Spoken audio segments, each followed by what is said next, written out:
I am so grateful to you all for showing up for this with the idea of kind of broadening our circle, bringing in more dental professionals, and just sharing some of the work that we have been doing, giving people a chance to be involved. And also, I just think there's a lot of really interesting discussion to be had because we're really working at a kind of interprofessional cross section, even though what we're doing is public health dentistry. My background is in social work and human rights. Most of the people I work with have studied public health or education. And then we have, dentists and people in dental public health who are supporting us, around us. And I just think that's a really important and valuable space for thinking about health as a human right and some of the kind of dynamics of what we're doing. So here's what I'm planning to talk about today is first just kind of give a little bit of background to the context in which we're working and kind of why this work matters. What I mean by the right to health. So the title of this presentation was Human Rights in Public Health Practice. I'm going to specifically talk about our model of care, so the activities that we do and how we try to apply some of these principles and guidelines and concepts. I'm going to talk about a new initiative that we have for dental practices to get involved. And then I'm hoping there'll be time for about maybe 20 minutes of discussion at the end. So let's just start off with the following backdrop, which is that oral disease is the most common and the most prevalent disease in the world. And I think most of us intuitively in hearing that would kind of have the sense that it doesn't necessarily tend to attract the attention or resources proportional to a problem of that size or impact. And there are a lot of reasons for that. For example, just historically going back, dentistry has tended to be kind of siloed off from the rest of medicine. So that's everything from the educational system to some of the regulatory systems, the economics around it, how dentists make a living. And then it's kind of colliding with a lot of other cultural mores around food and considering how important this issue is. It just doesn't tend to get a lot of focus. And we have a tendency to think of oral disease and dental health and oral health as being cosmetic, as being a sort of separate issue from the rest of our health, when in fact, there's an enormous amount of study showing that the impacts of this global burden of disease range from huge health impacts to social impacts. One quick example I can give you in Nepal, I'm not going to get into the weeds on this, but there was a study in 2018 in Nepal that found that about 75% of children needed at least one filling. So when you start looking at that, the impacts span across a lifetime. So in childhood, there are studies looking at chronic pain, malnutrition, participation in school, inability to sleep well. There are even things called family impact scales that show what the effect is on the rest of the family when there's a child who's struggling in these ways. And then in middle life, we get into like really significant impacts on the ability to work, to socialize. And in old age, particularly in Nepal, huge problems with tooth loss, periodontal disease, lots of problems eating, nutrition. So this is a really serious public health problem that really is not, it runs the whole gamut from healthcare to impacts on quality of life and kind of everyday well-being.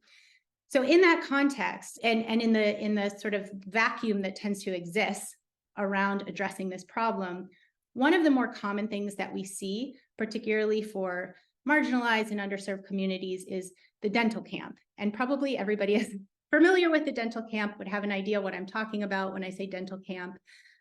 This is where, we get a number of providers, lots of resources, we go into a community, and we provide a kind of intensive short-term intervention. And when that happens, very likely there are many people who who are able to get a series of treatments that they do need and find some relief. I think we can imagine some of the ways in which that is not necessarily addressing the bigger problem. And I would say that over time, it starts to become clear how there are ways in which these short-term interventions, the kind of transient outreach, actually has pretty significant impact on the development of more sustainable and long-term solutions. And so when we look at all of that, I have come away kind of over time working on this for a long time, less concerned with the problems of the transient care and thinking more of it from the perspective of what are we trying to do? So what is the focus here? And I think when we talk about kind of short-term outreach or building dental clinics places, there's not always a clear focus on what we're trying to achieve with that. Because when we think about chronic disease, when we think about non-communicable diseases, when we think about something like oral health, that's an interaction between a person and their environment, their environmental exposures, their social experience, that is, if the goal is to reduce the experience of disease in the population, then obviously you need something that's working in that space. And so just not sort of being clear on what we're trying to do, I think is one of the real takeaways for a lot of the common approaches and goals that we do see. So we can talk more about any of these things at the end if people are interested, but this is kind of the background of the context in which we're working.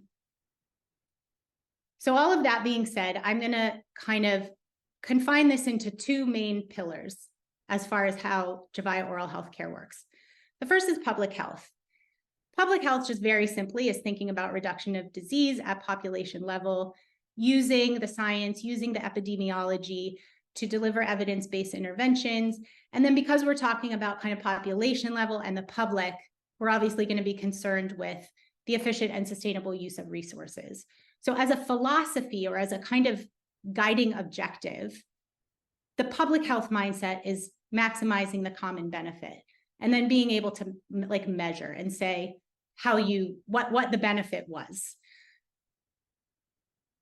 So if we think of public health as more of a top-down approach, like the kind of bird's eye view of numbers and data sets, human rights is the person-centered view.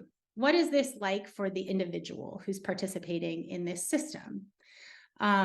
Is it there at the time that I need it? Is there transparency? Is there a trust relationship? Obviously, accessibility and affordability go into this. The question of attunement is very important when we think about human rights, and the ability of a person to determine what is most important to them. So if you are living in a rural village in Nepal, subsistence living, taking care of your family, you know, what are your most important needs when you are experiencing a health problem? Like, what do you most need to be able to do? And how do you want to interact with your healthcare? And so I bolded the two at the bottom, quality of care and dignity, because I think that these are two of the most critical things that we try to keep front and center as we pursue this work. Quality of care can be a very technical term. The World Health Organization has lots of frameworks and words, and we've used some of them and written papers about them. But I think you can probably imagine that quality of care means it should work, you know, it should not be a bad experience. And then, you know, the dignity of the experience, how somebody chooses to pursue their life in the context of accessing healthcare. So human rights in a lot of ways boils down to self-determination, that we make it possible for people to access the things that they need to do what is important to them. So if I was to sort of sum up our approach, or what we're trying to do, is like the Reese's peanut butter cup, bringing both of these things together and trying to get the most out of both of them. So we want to see disease reduction, but we want to approach it in a way that prioritizes people's dignity, that gives them the opportunity to choose how they interface and when they interface, that's transparent, that's, you know, has trusting relationships in it, that is there when, you know, at the time that people need it and not when we decide we're ready to do a project or a program. So thinking about kind of all of this, it's like, well, that looks easy. Where do you begin? So I want to begin with this one, which is evidence-based interventions. I think when we talk about clarity of purpose, if our purpose is to reduce the presence of oral disease, we have to be using interventions that we know can do that. So this is what our basic clinical approaches is called the Basic Package of Oral Care. This was developed by the World Health Organization kind of in the late 90s and into the early 2000s. There's some papers on it around that time. And these ones that you see at the top here, the dark blue ones, are the original part of the Basic Package of Oral Care in that era, the early 2000s. They were actually doing a lot of training on this in Nepal when I first started this work there in kind of 2003, 2004. So I'm very briefly going to say what each of these is. Accessible fluoride basically means fluoridated toothpaste. So part of the Basic Package of Oral Care endorsed by the World Health Organization is people should brush their teeth with fluoridated toothpaste. ART stands for atraumatic restorative therapy, or treatment. This is a hand-mixed cement made out of something called glass ionomer. So without any drills or any electrified instruments, the practitioner uses hand tools to clean a tooth and then mix this cement and put it in the tooth. And the tooth also has fluoride releasing properties that can kind of help to heal some of the tissues in the tooth some of the time. So this type of filling was developed more for pediatric use. We also do use it with adults as temporary fillings, but we've actually had some pretty good success with them lasting for quite a long time. And then simple extraction was the last part of the original Basic Package of Oral Care. So this is local anesthetic and an extraction. Now it's 2023. So we also use fluoride varnish, which probably everybody has had at the dentist. We use this same technology for ART, the glass ionomer, to also provide sealants. So even on teeth that don't have cavities, we can mix that cement. There are certain components of the population in schools where we will give every child a glass ionomer sealant within a certain age group. And then something called silver diamine fluoride, which some of you guys are going to be very familiar with. Some have never heard of, but this is essentially a mix of silver and fluoride. So it has like a caries arrest property to it. And it's a very non-invasive way to be able to treat teeth that otherwise might have needed drilling or other higher level intervention. So if you want to learn more about the Basic Package of Oral Care, I put a QR code there for you. What's interesting about this is this package was like developed by the World Health Organization about 20 years ago to be delivered by mid-level providers, non-dentists, in limited resource settings and primary care environments. But what's actually happened is that has not occurred very much in the time that the Basic Package of Oral Care has been around. And in my view, some of that is because the evidence that has been generated is in slightly idealized conditions, which you sometimes need to do a study. You pick a specific population, you have dentists applying the techniques. It's very different than sort of trying to put the treatment into a real world, chaotic healthcare system where things have to get to places and stuff has to work. That kind of thing is sort of a different bear. And so what we've seen instead is a lot of ad hoc delivery and training, which is more like the dental camp. So now we have dental camps using the Basic Package of Oral Care. The training has been very ad hoc. In the time that I've been in Nepal, there have been years and years of training. It was really at its height in around 2005 when I was getting started. Loads of mid-level providers, which means a non-dentist who's like a sort of community level health professional, have taken training in various parts of the Basic Package of Oral Care, even if it's not all the techniques. But then they go back to their health post and there's no glass ionomer and there's no SDF and the autoclave doesn't work. And so, what do? They go to their private practice and they do their best to use these skills because there's a need. And then maybe they go up the road and they learn to do a little extra things from the local, from a dentist. And now you have like unregulated malpractice and it's just been kind of a mess. I think anybody who's ever participated in an outreach program or a dental camp will know what I mean by overemphasis on extraction. So the Basic Package of Oral Care, despite all of these preventative techniques, when used in a more ad hoc way, tends to amount to very high levels of extraction rather than using more of this preventative stuff. I think there will be some of the reasons for that may become clear when I talk about how we use it. So we basically have very little systematic delivery in a real world healthcare system. And I'm actually not aware really of a single one. So I can't categorically say it doesn't exist. There's a lot of work being done in Cambodia right now in this vein, but I personally am not aware of a single country in the world that is using this package of care. This is the most prevalent, most common non-communicable set of diseases in the world. And the basic package of oral care is not being systematically delivered through a public system, through kind of universal primary care, as far as I know, anywhere. And it's been around for 25 years. So the other thing, because that's not happening, we also have these basic questions not being asked, like who should be providing the care? What is the training and licensing? How is it regulated? What's the supply chain? If we teach people to do GIC fillings, then they have to have glass ionomer. Where does the money come from? And again, back to that question, what outcomes are we trying to achieve? So if we're trying to use this for emergency care, that's one thing. If we're trying to reduce the incidence of disease in the population, if we're trying to change people's disease experience, that means using these resources in a different way. So let's do it. I'm going to give you a shot at how we've approached it. So let's first start with who. In our project, we use what we call primary oral health providers. We actually have a tendency to call them technicians, which for any dentists and dental professionals on the call is going to mean something else. So forgive me if I say technician, because that's what we usually say. But this person is a mid-level provider. At the beginning, when we started, 15 years ago, there were very few hygienists in Nepal. So we mostly had community medical assistants.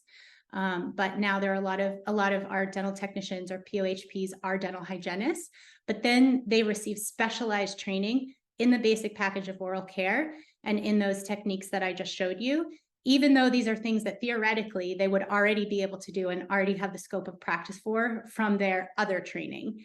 And I think it will become clear why we provide additional training and reinforcement and regulations around their practice of the BPOC. The other really important thing about our providers is that they work in pairs. So this is standard practice in dentistry. You have to have a sterile area and a non-sterile area. So even at the primary level of care, whether they're in a school, whether they're in a rural health post with no electricity, all of our technicians work with a dental assistant. And then they also are paired with a team leader who's not really part of the clinical interaction unless they're in the community, like you see in this photo. The team leader does a lot of the sort of social pieces. So this is our workforce. Now I want to talk about our competency framework. One of the big problems with the BPOC is that nobody knows what we're trying to do with it. There's kind of no standard of care. So the competency framework that we used was developed by Dr. Bethy Turton. This is based on an international standard of care. So for each of those techniques that I showed you, each of our operators has to pass an annual competency certification. So they know exactly what the standards are for each of these techniques. They are regularly supported to make sure they're maintaining a level of competency. I've kind of put down here some of the other things that are required. Again, for those of us in healthcare, I'm a social worker. To renew my license, I have to show that I'm doing continuing professional development.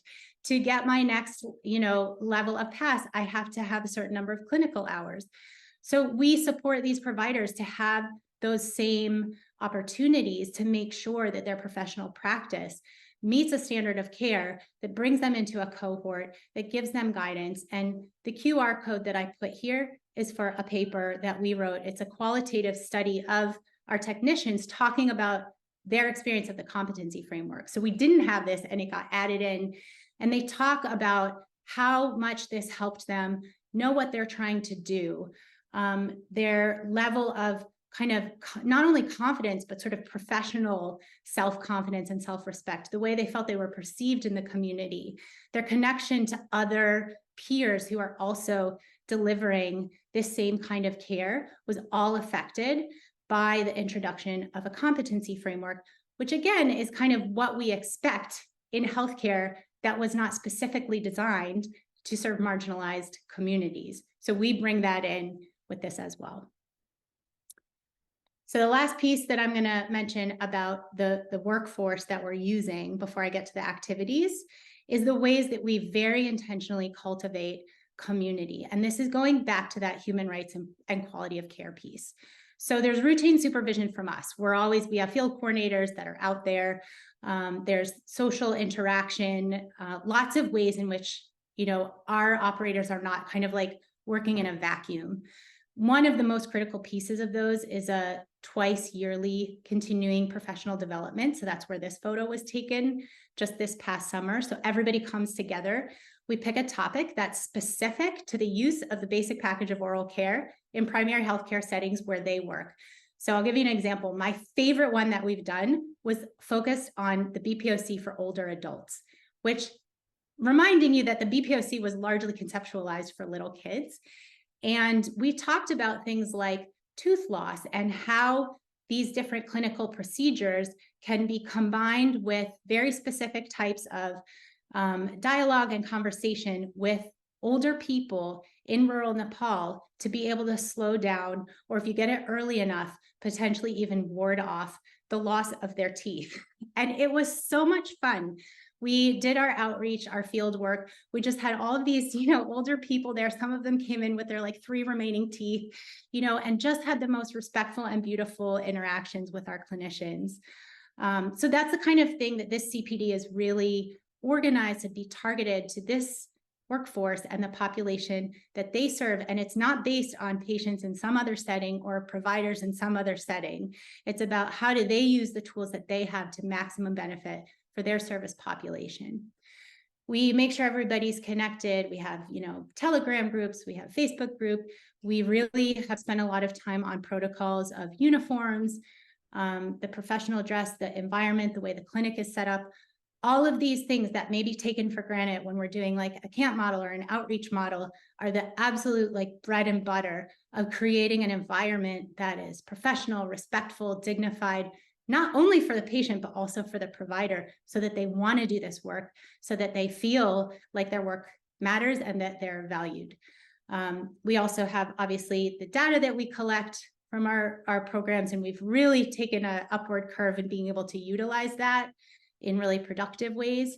And then the last thing that I want to say is, in doing all of these activities, increasingly our work is on advocacy. So it's on being engaged at all different levels of government, from the school level up through the province level, to advocate for health policies that would make this kind of service standard, because it is being executed in ways and modeled in formats that should be replicable and uptakeable by the system that we're in.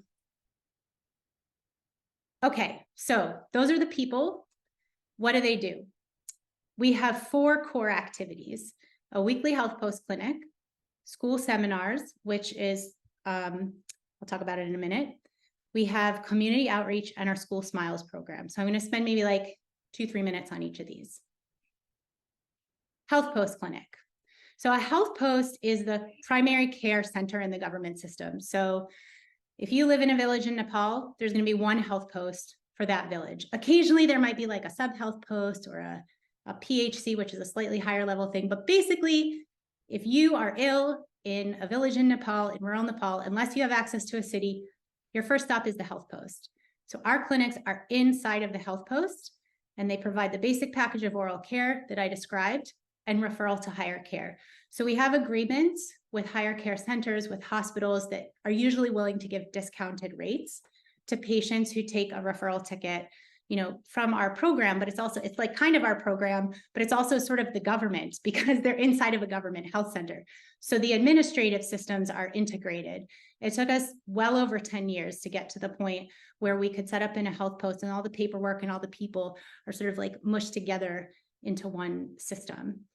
Our technicians are all paid through public funding. So we don't launch or open a clinic unless the municipal level government, the local government, has budgeted funds to pay the workforce. I think that is incredibly important. It's a way of demonstrating not only that there's buy-in, people to talk about, but that it's realistic, that it's viable, that if we say this should be the system, that we can show that this is a doable system, that people who have the training and the skills to do this will choose this job, and they will stick with it, and they will get good at it. So we have to, put our money where our mouth is and show that that is a thing that can be done. So all of the technicians in all of the clinics that we run are now paid by public funding. We have spent, as I said before, a huge amount of time on our setup protocol. You can see in this photo that covering on the floor, just the way the walls are painted nicely, the things that are hanging up. Sometimes when we are starting out, it's just sort of a concrete room, and we won't go in there until we can create a pretty environment that feels nice to be in. And then the other thing about the clinic is because it's in the health post, you have these multiple supervisory pathways, some of which I mentioned before, but some of them are just, you're in a public space. The other health workforce is around you. You're in the community. And so these operators have a really strong motivation, to maintain that good relationship with the community and to be nurtured by that relationship. And I think that kind of social accountability is very, very important in this context for reasons that, we could talk about more. So that's the clinic.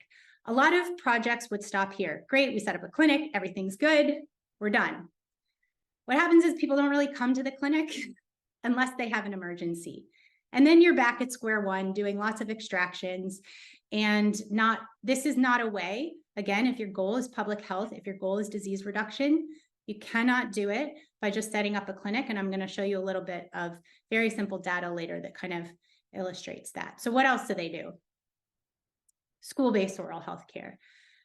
This means that in a given geographic area, wherever we have taken on a service, every single school is involved.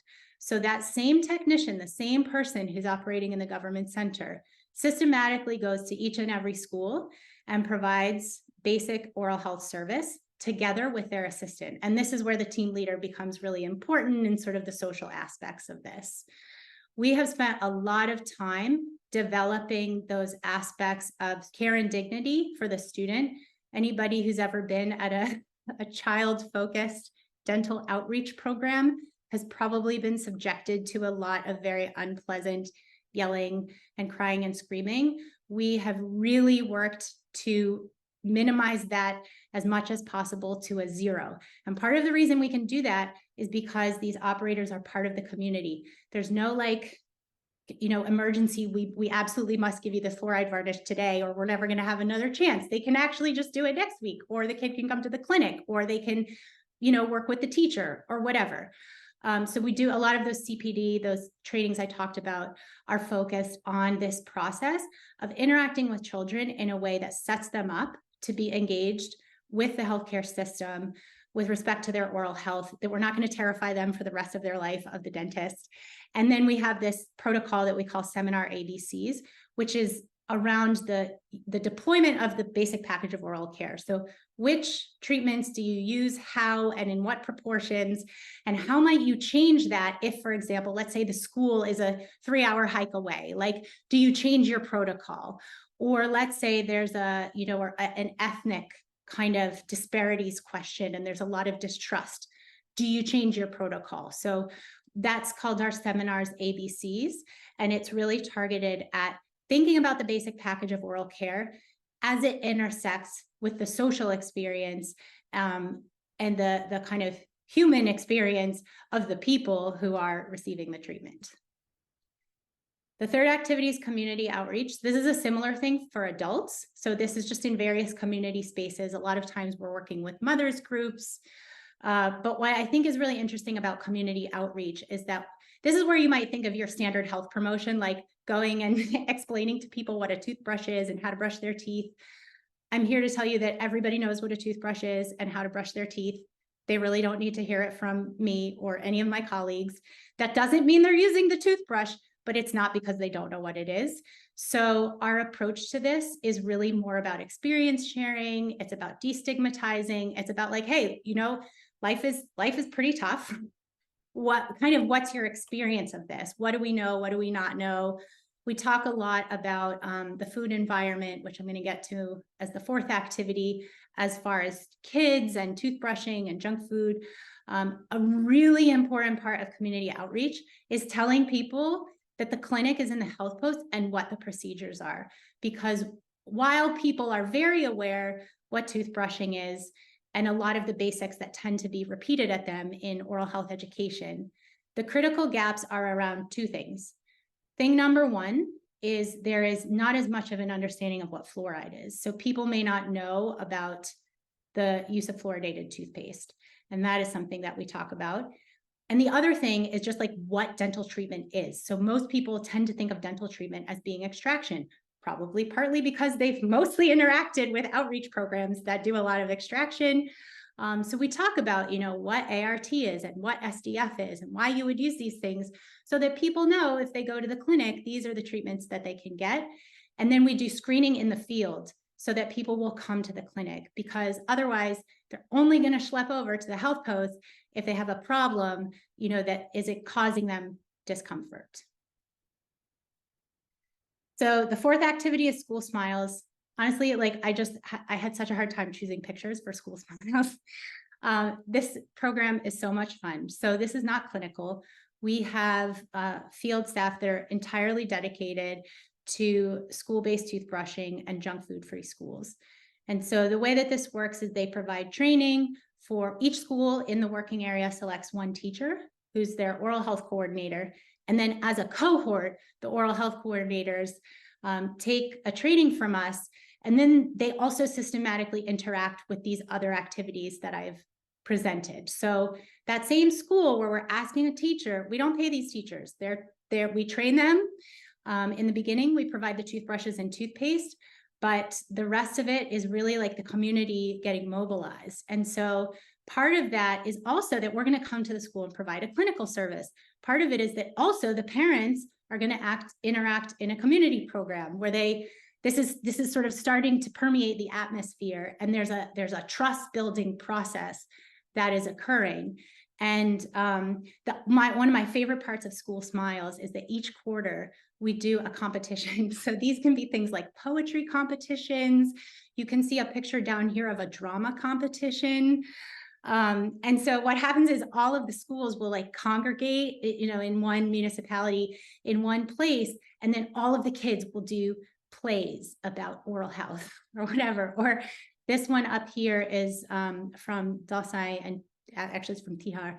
So there's a festival every year in the fall with traditional singing and dancing, and we have a music competition, a music video competition. So schools will do these traditional dances with speakers and costumes and everything, but holding their toothbrushes and singing about fluoride and brushing your teeth twice a day to the traditional music. And then we give out prizes, and they just have a blast. It's just silly and fun.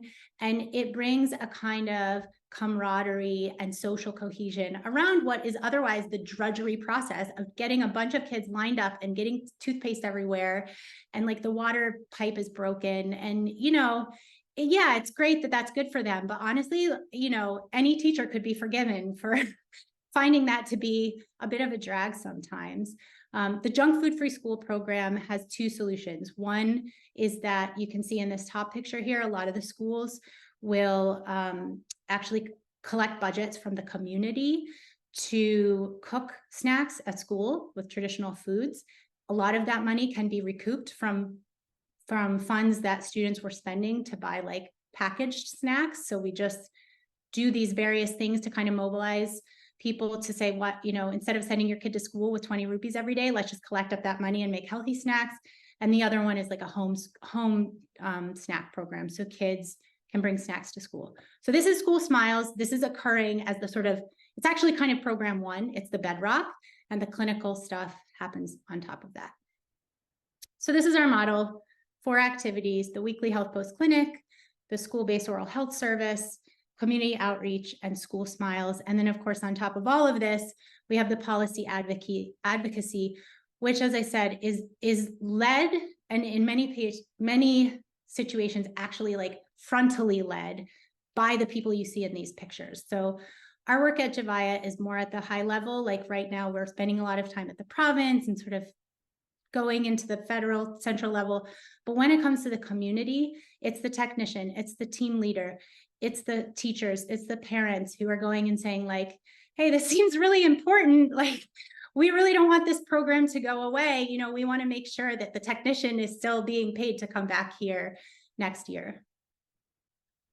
So this is our kind of current coverage. And the reason you see these little numbers on the side here is because we've just in the last 3-4 months, we've had this like explosion of demand. So we've seen about 6,500 patients this year. That was more on the basis of like these little numbers you see here, working in 11 villages, 8 clinics. Those clinics, there's about 48,000 people that have access to them. Schools that get seminars, and then schools that do school smiles, because we do have some places where we run school smiles, but we haven't started clinical services yet. These numbers have just dramatically increased, because what happens is within one sort of, it's called the municipality, and within a municipality, there's a bunch of villages. So if we are only working with 2 or 3 villages there, pretty soon, either the municipality or the neighboring villages are kind of like, hey, over here. And that has kind of happened all at once in some of these places with budgets, which is we're used to being asked.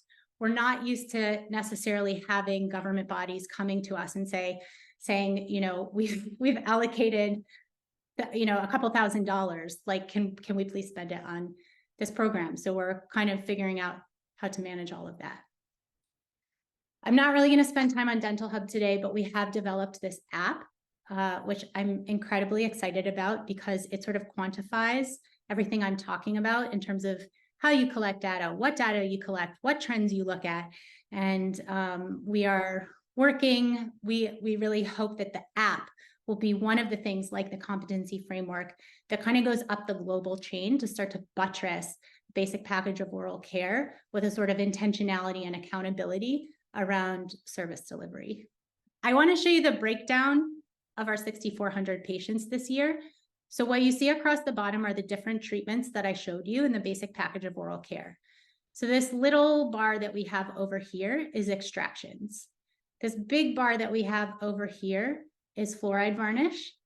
And these treatments roughly go from here, more preventative to more restorative to invasive, more or less.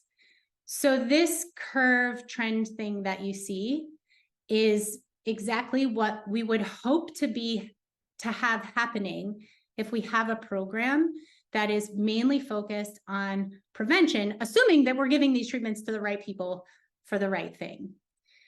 And the next thing that I want to show you is where these different treatments happened. So overall, if we look at all 6,400 patients, our project is using the basic package of oral care in a public health prevention-oriented way, with some of that emergency treatment where appropriate. But what I want to show you here is the comparison between schools and clinics. So on the left here, we have schools. The first thing you can see is that we have more than twice as many of the patients in schools as clinics. This is not even including the community outreach. So the number of people that come to the clinic is not nearly as many as the people that you're going to interact with in the community. And this is with us doing outreach and referring people back to the clinic. So you can imagine if you just set up a clinic, you're missing most of the people who otherwise would probably like to interact with you. And the second thing is what happens to our blue lines up here. So again, on the left side, you have extraction. On the right side, you have the topical fluorides, and in the middle, you have the GICs. So when we looked at this one, this is our total numbers, like the proportion of extractions that were provided were much more in the clinic. Most of the people coming to the clinic are coming there because they have a more severe issue. They're more likely to be adults. We have a much higher rate of referrals from the clinic. And this is what we expect. When would you go to a clinic? You'd go when you have a toothache. Even you probably wouldn't cross hill and dale and walk through the river and whatever, just for fun. So we expect to see that even in a clinic that specializes in the basic package of oral care, most of the utilization of those services in a clinic setting, in a health post, is going to be targeted more towards adults and more towards emergency management and more towards referral into a pipeline. And this is something I'm very proud of, that we referred so far this year, we've referred close to 1,000 patients into the healthcare system to go to those urban clinics where otherwise they're sitting there empty without enough patients to treat, even though there are all these people with oral health problems. And then in schools, if you want to be able to reach children, to have that huge high impact on disease reduction, you really have to be in the community and particularly in schools. So we can come back to this if people are interested, but I want to show one quick video. So each morning I wake up and in my Telegram or whatever, I have photos from whatever happened the day before in Nepal. So this is, I don't know if you guys can hear me. This is one of our technicians and the team leader on their way to a school seminar the other day in Longalel. So when we talk about, doing these activities, it's like, this is their work a lot of the time. You can see why having people who are part of the community, who are integrated into the community, like this literally, is the commute. So I'm kind of coming, pretty close to the end of this. I just wanted to show this again, kind of get a sense of what people think, how are we doing with this? We really are working at the cross section of multiple sectors here. We can't call this just public health. There's a lot of social work involved. There's a lot of thinking about power structures and obviously those human rights principles. In terms of what makes us different, I would say for me, probably the biggest thing is this one here, that we're focused on systems change. Dentistry is an area that tends to be very individually focused. There's a lot of kind of blaming people for not taking good care of themselves. And even things like toothbrushing, we approach from the perspective of social cohesion, of it's the thing that the school up the road is doing and it's fun, so we're going to do it too. And not kind of getting in the weeds about like lecturing people why they should take better care of themselves, but just kind of giving them the trust and the dignity that everybody is living their life in the best way they can, in the way that makes the most sense based on a lot of competing demands. I think that the core value of sort of patient dignity and autonomy is also one of the things that really, I hope, comes through in a concrete way in this model, and that I think differentiates our approach. So as we come to the end, one of the things I'm very hopeful about today is that for those of you who are kind enough to come and listen to this, if you have a dental practice, that this might be something that's interesting to you. If you don't, that you may know a dentist that you have a good relationship with. We are grateful for any kind of support in this program. Everything that I just showed you operates this year. Our annual budget is going to be about $85,000. So the amount of work that's being and service that's being delivered at that budget is really in a sort of different economy than a lot of what we see in the public health space. I am looking for 10 dental practices that will want to make an annual donation. The annual donation that we ask for is $5,000, and we send a digital photo frame. And so kind of like that video I just showed you, or all of these pictures, they are put in real time onto that frame. We have one partner right now, Natural Dentist Associates in Bethesda, and since they started, it is just a ball. Like I get these photos and I just put them on the frame, and they're sitting in their reception area. It's really lovely. I think, for practices that feel that this is something that's of value to them, potentially of value to their patients, I think it's a really beautiful opportunity to be connected with a community and a story and real people who are really being impacted by, charitable works. And then we'll do other things like, put the practice on our website. We have a private Facebook group where we can sort of get in the weeds discussing more clinical questions. If you want to, if you just want to put the frame up and just enjoy it, go for it. Those semi-annual trainings that I talked about, we're always looking for dentists, dental professionals, educators who are interested in helping with that. And it can be done from here. You can go to Nepal if you want to. You're not going to be pulling out teeth, but there's a lot of beautiful interaction to do with this amazing group of people. And we can kind of tailor this relationship, to what interests you. So again, I'm looking for 10 dental practices that want to have this kind of relationship, and maybe the cost of travel or of doing these outreach programs can be huge, very difficult, and hopefully this is something that's more accessible to dental professionals as well that want to kind of be socially involved. Thank you, everybody, for joining this talk. I've put a few kind of QR codes here that I can come back to if anyone's interested. This one here is a pamphlet for potential dental practices that are interested in partnering, and you can also access this through the website.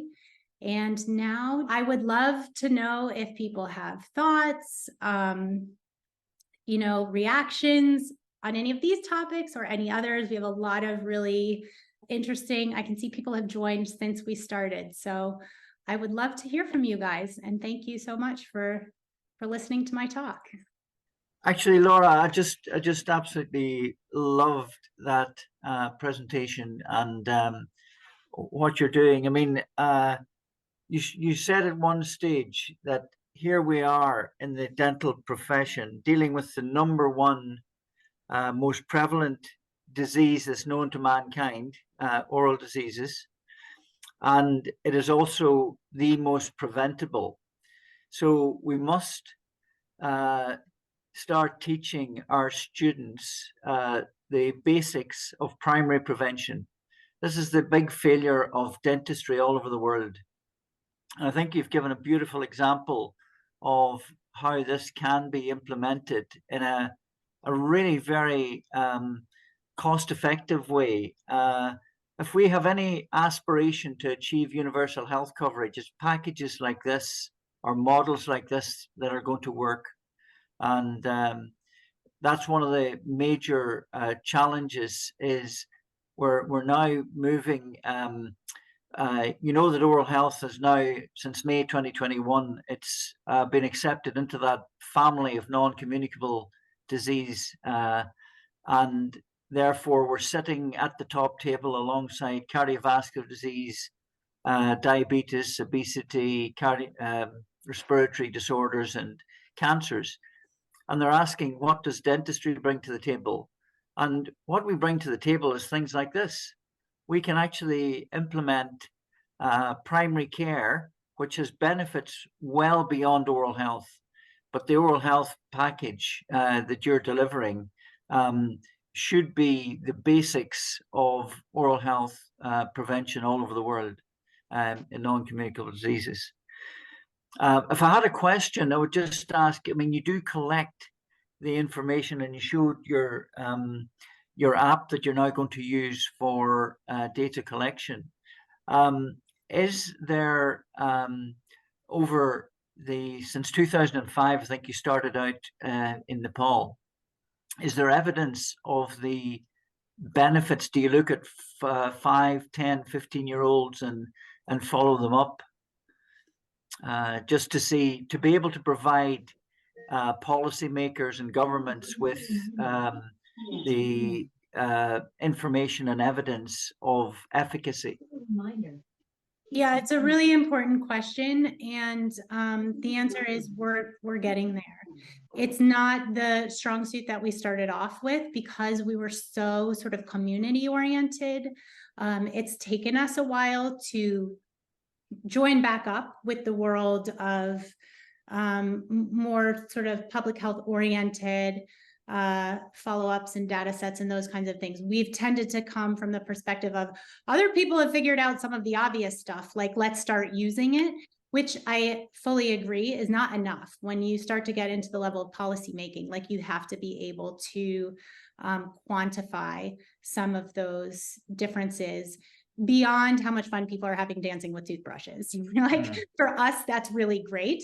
And I actually think it's substantively very important, but we do, need to be moving into that space. So one of the ideas of Dental Hub is to be able to generate a lot of that evidence without having to do sort of formal trials, because all of this data is collected in routine delivery of care. And when you have systematic delivery of care, you're systematically collecting data that can be de-identified and aggregated to show, it's not the same kind of study as when you're going back and examining a single tooth to see how well it hardened and these other things. But I think part of what we're trying to highlight is the limits of that sort of evidence. It's very important up to the point where it has to exist in real life.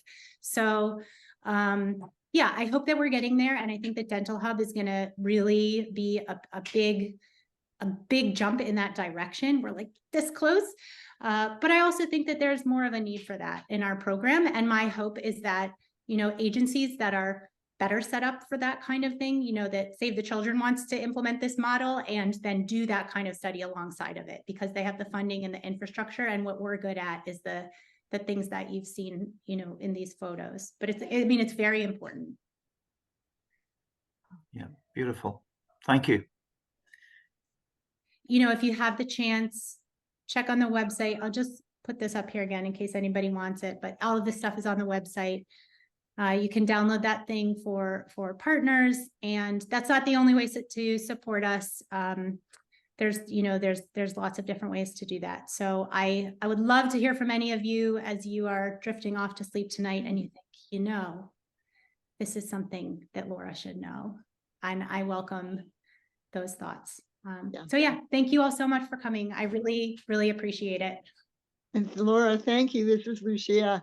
Thank you so much. I'm very excited about what you're doing. It's an incredible holistic approach, and I hope it gets disseminated to many countries.